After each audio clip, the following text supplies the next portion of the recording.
Across rural landscapes and emerging markets, farming operates on a massive scale.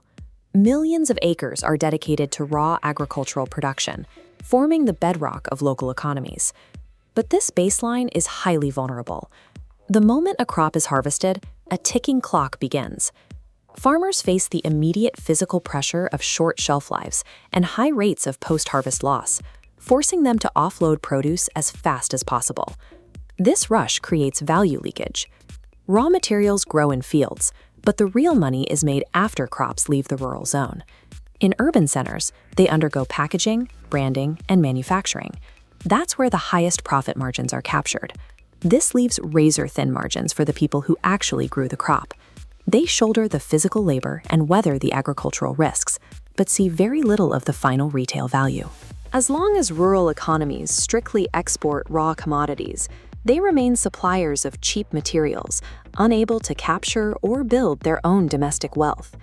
In June 2026, the southern Indian state of Karnataka detailed a targeted intervention aimed at fixing this exact problem, spearheaded by the Karnataka Agro-Processing and Export Corporation, or CAPEC. The state provided backing to launch and sustain more than 10,500 micro-food processing units. The core strategy here is geographical.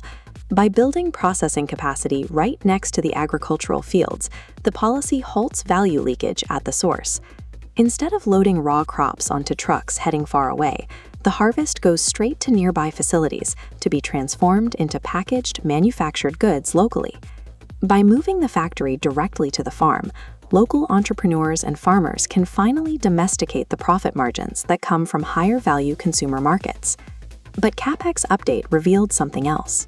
Opening these small facilities generated an estimated 80,000 to 100,000 new jobs. How does the math work on that? The answer is the multiplier effect. Food processing is uniquely labor-intensive, acting as a catalyst that immediately sparks demand for secondary industries. A single new processing unit requires an immediate first wave of support: transportation providers to move goods, and packaging suppliers to box them up. Then comes the second wave of downstream demand: cold storage operators, distribution networks, and new retail storefronts. Crucially, these roles are anchored in the rural areas where the food is grown, creating a localized labor market that doesn't depend on urban migration. Inserting just one value addition step between the farm and the market acts as an engine for rapid, localized industrialization. This localized processing creates an immediate domestic security benefit. It reduces post-harvest loss and extends the shelf life of the national food supply. On the international stage, stronger processing capabilities allow regions to export competitive, higher-value food products rather than settling for the low returns of raw commodities. What starts out as a local rural success story quickly scales up into a massive industrial export engine for the wider region. Governments are noticing this math. They are increasingly approaching food processing as a strategic priority for national development. In this framework, food processing facilities are treated as strategic infrastructure, assets considered as central to state planning as energy grids or highways.